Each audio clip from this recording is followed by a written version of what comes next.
Bonjour et bienvenue dans ce journal. Les opposants à la réforme des retraites les attendaient, ils ont répondu présent. Les jeunes ont rejoint les rangs des manifestants aujourd'hui.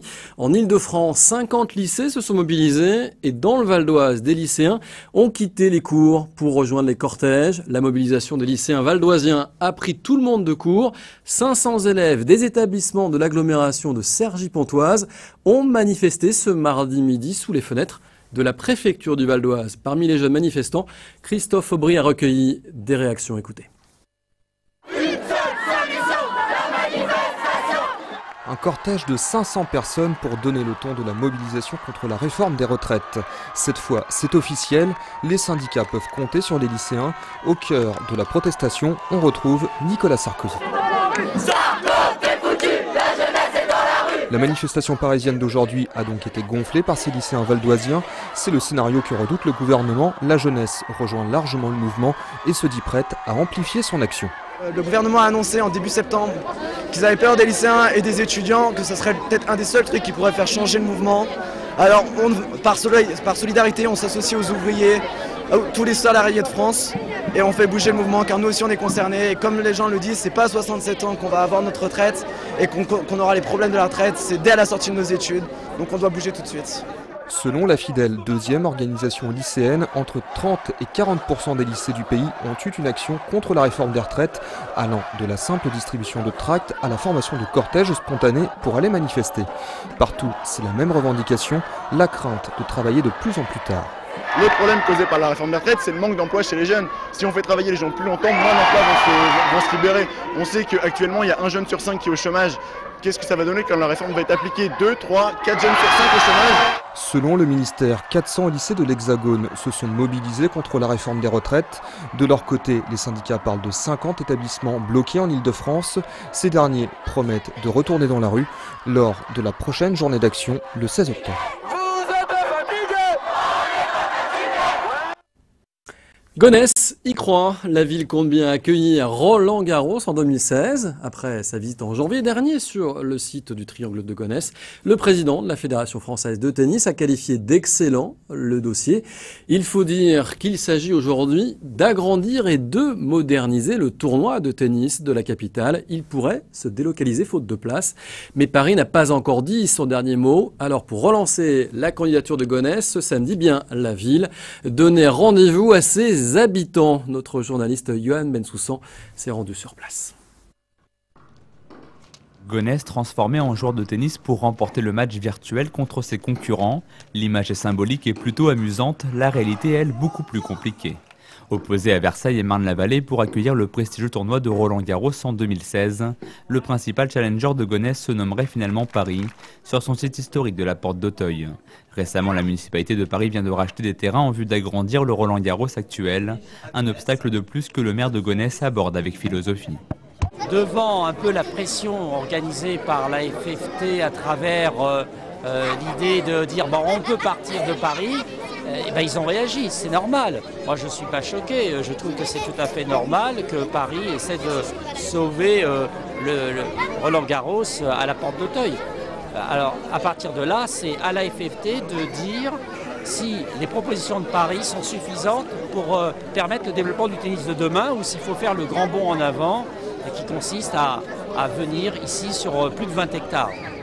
Et ces 22 hectares totalement vierges dont parle le maire, les voici. Des champs de blé à perte de vue en pleine de France où pourraient pousser prochainement 50 courts de tennis. Un site 3 fois plus grand que celui de la Porte d'Auteuil et où la Fédération française de tennis serait propriétaire des lieux. Autant d'arguments qui poussent aujourd'hui les habitants à rêver d'un Roland Garros à quelques minutes de chez eux. Oui, c'est un rêve mais qui peut se réaliser parce qu'on a pas mal de potentiel à Gonesse quand même. On a l'aéroport, la gare, la grande plaine de France, on a un gros club qui marche très bien.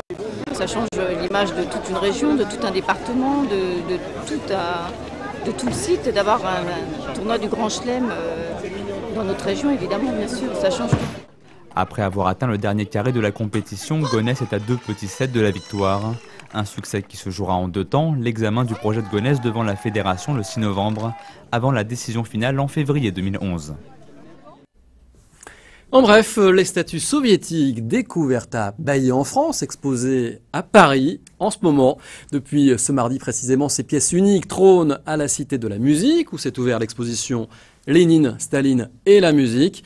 Découvert il y a 6 ans au château de Baillet, ces bas-reliefs du monument soviétique de l'Expo universelle de 1937, disparu depuis la Seconde Guerre mondiale, effectuent là un retour remarqué. Ces statues seront donc à Paris jusqu'au 16 janvier 2011, avant d'être exposées dans leur intégralité au musée départemental du Val d'Oise. Allez, on part maintenant sur l'hippodrome de Soisy-Enghien, où se déroulaient les premiers ateliers de la prévention et de la sécurité de la région Île-de-France.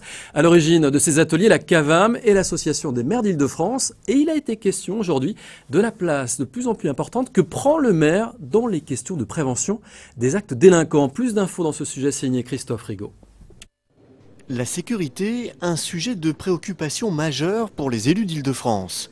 Police municipale, caméras de vidéosurveillance, club de prévention, lutte contre la délinquance. Les maires ont vu leur pouvoir renforcer ces dernières années et occupent désormais un rôle central dans les politiques de sécurité et de prévention. Ces ateliers sont les premiers du genre et l'initiative est originale. Faire dialoguer deux mondes qui se rencontrent rarement, la sécurité et la prévention. Sur une même tribune aujourd'hui, des élus, le préfet du Val d'Oise, la procureure de la République de Pontoise ou des spécialistes de la délinquance des mineurs. Et pour coordonner sur le terrain tous ces acteurs, le maire qui se retrouve désormais au cœur du dispositif. Et ça ne veut pas dire que le maire est un super juge, ça ne veut pas dire que le maire est un super policier ou un super gendarme, ça ne veut pas dire non plus que le maire est un super éducateur.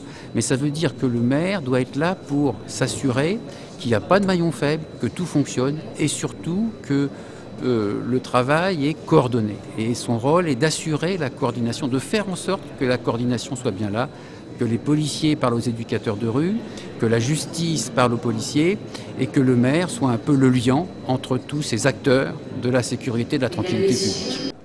Face à l'évolution rapide des comportements délinquants et des phénomènes d'insécurité, ces ateliers étaient l'occasion de découvrir les dernières technologies en la matière, géolocalisation des agents sur le terrain ou caméras de vidéosurveillance reliées sur tablettes numériques. Enfin, moins techno et plus écolo, deux grands classiques toujours très utilisés par les polices municipales, le vélo et les chevaux. En bref, le groupe valdoisien Courir les rues vient de sortir son 3e album intitulé Garçon sensible. Ce nouvel opus aux arrangements soignés montre l'ensemble de la palette musicale du quintet qui se qualifie généralement de chansons cuivrées électrisantes. Cette fois-ci, le groupe va piocher dans tous les styles de musiques actuelles, n'hésitant pas à confronter la chanson française au reggae, au hip-hop ou encore au tango. Cette sortie est suivie d'une tournée exceptionnelle où le groupe sera accompagné de 5 autres musiciens pour devenir Courir les rues et sa bande. Ils passeront notamment par l'EMB à Sannois et c'est le 26 novembre prochain. Vous retrouvez plus d'informations sur le groupe sur notre site vonews.fr ainsi que sur les dates de concert. Et je vous propose maintenant de nous quitter, de terminer ce journal avec notre série sur les produits locaux en Val d'Oise. Et je vous propose de redécouvrir les célèbres biquettes de Chauvry à qui l'on doit un excellent fromage de chèvre régulièrement primé. Regardez ce sujet, il est signé Johan Bensoussan. À les voir déguster leurs plats favoris, on imagine bien que les chèvres alpines de Hugues Ribiolet sont chouchoutées. Et si l'agriculteur porte autant d'attention à leur confort, c'est pour le lait que ces chèvres produisent. Dans la famille Ribiolet, l'élevage, c'est une passion qui se transmet de père en fils. C'est-à-dire avant c'était mes parents, donc avant il y a très longtemps mon grand-père il avait des vaches laitières et puis après ils ont fait des vaches allaitantes et puis après ils ont un petit troupeau de chèvres de 40 chèvres, après on a eu 80 chèvres, 120 puis aujourd'hui on en a 160. Depuis que Hugues a repris l'exploitation en 1997, il a arrêté de compter ses heures. Ici, à la ferme de Chauvry, la traite de Astra, Chloé et les autres, c'est matin et soir. Et la première commence à 7h30 du matin. Après avoir récolté le lait, direction la fromagerie pour la confection du fromage de chèvre. Accompagné de Guillaume, son apprenti, Hugues peut enfin découvrir le résultat de la traite. Dans la cuve aujourd'hui, plus de 580 litres de lait. Pas de l'or noir, c'est de l'or blanc. Et cet or blanc, il va maintenant falloir le transformer en fromage de chèvre. Un résultat qui ne viendra qu'après plusieurs étapes de confection. Donc là, la température est à 13 degrés, il faut réchauffer le lait jusqu'à 22 degrés pour faire l'emprésurage. Donc après on rajoute le lactosérum, c'est-à-dire le petit lait des fromages, ainsi que la présure. L'emprésurage, c'est cette étape essentielle où l'éleveur rajoute un coagulant pour faire cailler le lait de chèvre. Un procédé artisanal où chaque producteur donne sa propre touche et qui donne sa qualité au futur fromage.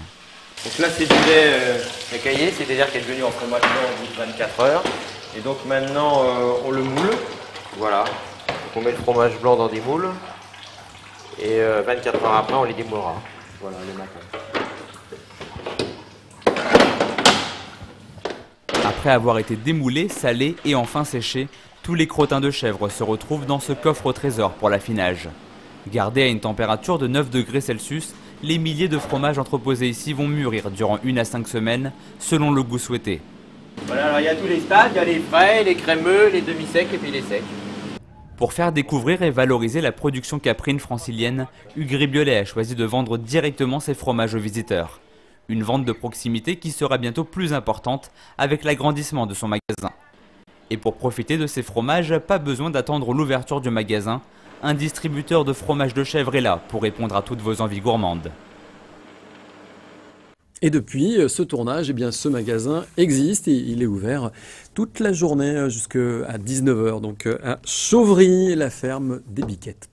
Et cette dernière info maintenant, vous nous quittez. À noter que la mobilisation se poursuit dans les transports mercredi. La grève contre la réforme des retraites a été reconduite à la SNCF et à la RATP. Une nouvelle journée de galère donc est à prévoir pour les usagers. Les prévisions de trafic doivent être diffusées dans la soirée pour le réseau transilien. Voilà, ce journal est maintenant terminé. Merci encore de l'avoir suivi. Très bonne soirée à tous et on se retrouve bien sûr sur vonews.fr. À demain.